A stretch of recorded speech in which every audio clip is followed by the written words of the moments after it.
Welcome to the Retirement Key, where we help you gain insight and learn strategies for a more successful retirement. My name is Casey, and I'm always excited when I am joined by my buddy, Justin Doback, financial advisor with Abich Financial Services. Justin, how are we doing? You've added husband to your resume. I got a little jewelry. Got a little jewelry now. I can finally clang it on the table and get people to listen up to me now. Yeah, which is nice. Like a serious man. Yeah, people can take my financial advice seriously now. I love it. So everything went well. It was beautiful. Fabulous. 71 degrees, not a cloud in the sky. Maybe a little late. Carolina. Yeah, baby. Yeah, so it was fantastic. Yeah. All right. Well, love to hear it. I'm so happy for you, and I'm excited to pick your brain on our topic today because it's something that affects every single retiree, and that's required minimum distributions, also known as RMDs. These can have a really big impact on your retirement income and taxes. So understanding how they work is really critical. So, Justin, let's just start with the basics here. What exactly are required minimum distributions, and why do they exist? Yeah, simply. So a lot of us have 401ks, IRAs, dollars that we have never, ever paid the taxes on. Uncle Sam hates that.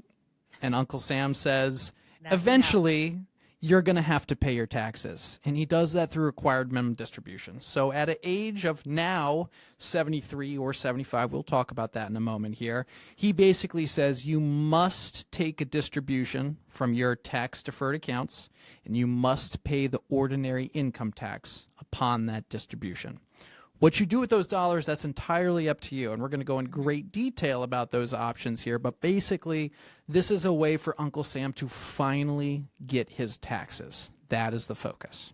Got it. All right, so RMDs are about ensuring that the IRS gets its share of taxes on these tax-deferred accounts that you've been putting money into all your working years. And unfortunately, it's something that a lot of retirees don't think about until the time comes when they are required to start taking these withdrawals. So speaking of the timing, let's talk about when this kicks in. At what age do retirees need to start taking RMDs, and how has that changed recently? Yeah, I'm glad you brought that up because this confuses a lot of retirees.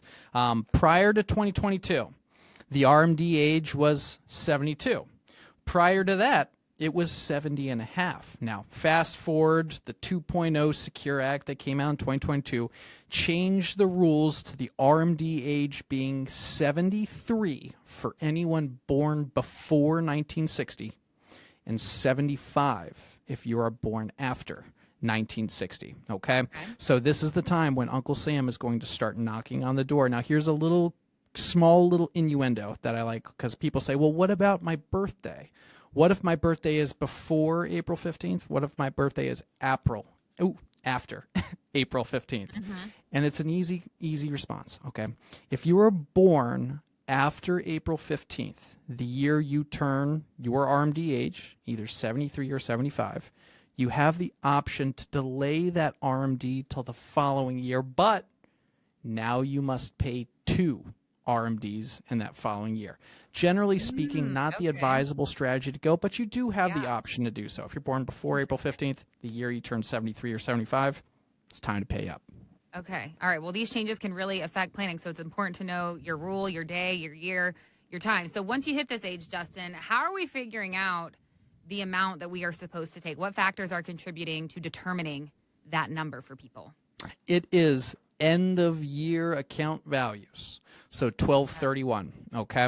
Whatever that account value is, the IRS uses that amount and divides it by an actuarial table. Basically, they look at your life expectancy. They look at the broad country, right? Average life expectancy, I think now is 85 and some change for males or females. Anyways, that's besides today's topic. That sounds high for a man. Yeah, it does. It actually does, actually. I think that's women. Anyways, so Uncle Sam says, as you get older, your life expectancy shortens gradually each and every single year. And because your life expectancy shortens, he wants you, greedy dude. He goes, I want you to pay more and more and more. So at 73 or 75, whatever your year is, you roughly have to take a distribution of 4.2% off the account value end of year. Each and every single year as you get older, that roughly 4.2% grows more and more and more and more. Okay, so this is something that I emphasize, everyone have a conversation about your RMDs because they do dramatically affect your future tax rates, what brackets you're in, as well as IRMA filings, Medicare. But we'll chat about that in 2 seconds as well. So based upon what you just told us, that the amount that we have to take is based on, that means that the amount can change every year, right? And that's exactly right. If somebody doesn't take the right amount, what happens? What happens if somebody misses their RMD or takes too little? What's the punishment? There's got to be one. Take a breather, but also don't make this mistake, all right? The penalty for missing an RMD used to be 50% of whatever was owed. So let's use some rough math here. Okay, if we've got $1 million IRA and Uncle Sam says you must take a distribution at 4.2%, $42,000. If you miss that, guess what? You're paying $21,000 in penalties. Now, that has dropped now to an astounding 25%.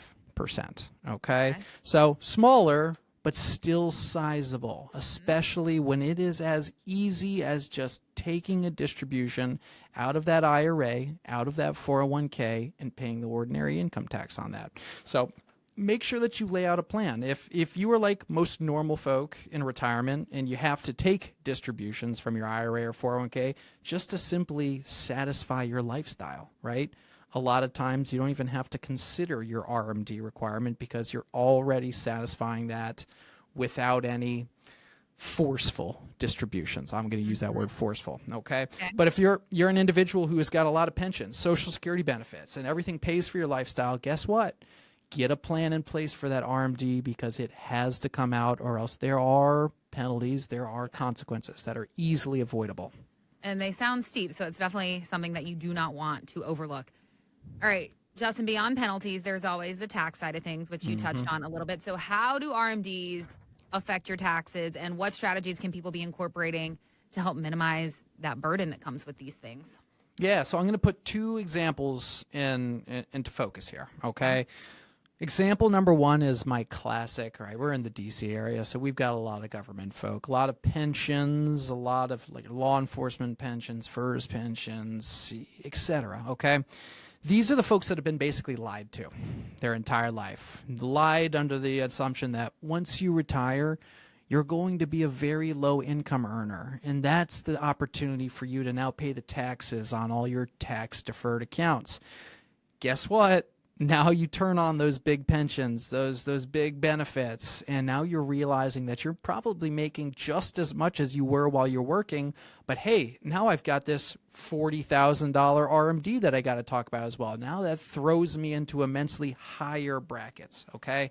If this is you, I call that the ticking tax RMD time bomb. I'm working on condensing that a little bit, but right now it is what it is.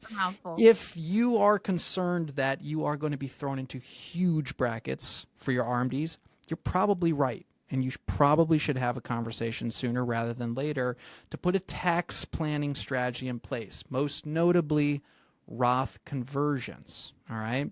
And that's an opportunity for you to say, hey, Uncle Sam, I will voluntarily pay the taxes on my dollars today, getting them from my traditional IRA into a Roth IRA and paying the taxes at whatever effective tax rate we are now.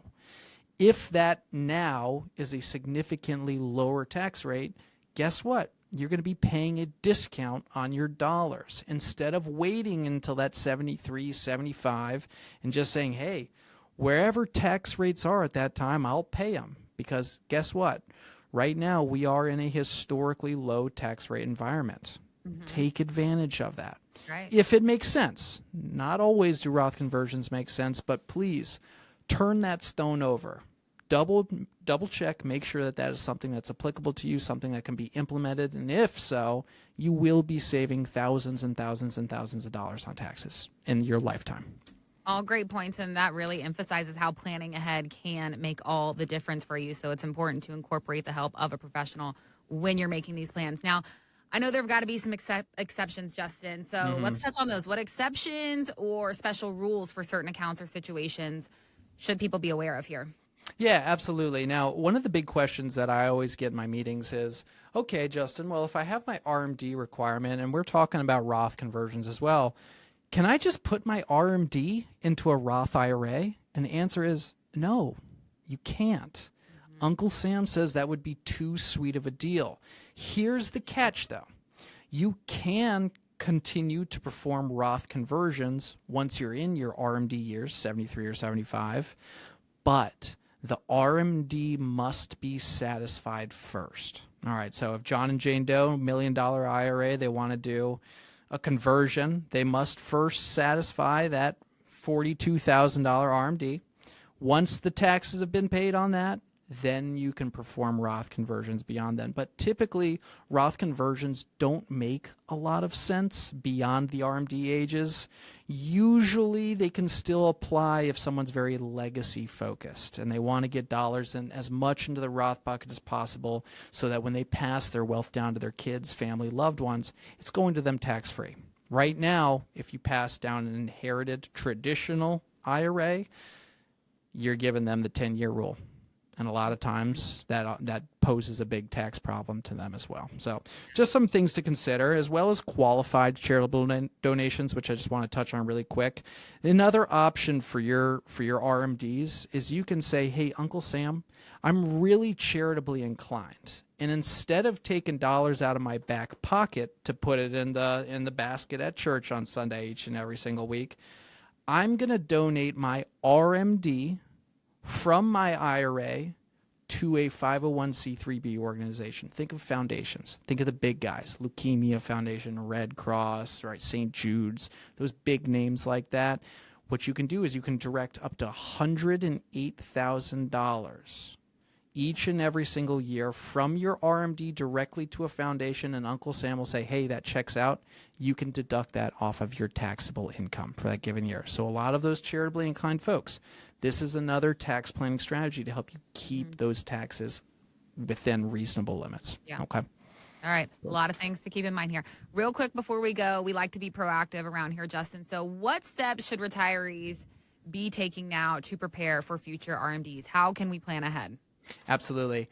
Start looking at future value calculators. Start looking at your income streams in retirement, right? Social Security, pensions, 401k, IRA distributions. Start looking into the future. If not yourself, have us do that. Have us figure that out. Have us figure out if we need to implement a Roth conversion strategy for you to make sure that we're paying Uncle Sam as legally little as possible in the long haul of life, okay? These are crucial steps to make sure that there are no major tax bombs in the future of retirement. Yes. All right. Well, if people have questions about their RMDs or maybe just their retirement plan in general, how can they get in touch with you, Justin? What should they do? Yeah, log on to the retirementkey.com. That'll direct you to our page. You can have a conversation, set aside some time for a complimentary meeting, have that written plan established for you guys, and such you got a clear roadmap moving forward. Yes, again, that's theretirementkey.com for all the resources that you need to get connected with Justin and the entire team there at Abich Financial Services. Thank you so much for joining us today. We hope you learned something. Remember to subscribe wherever you get your favorite podcasts so that you never miss an episode with us, and we will see you next time. Thanks so much, Justin. Thank you, Casey. Great chatting with you.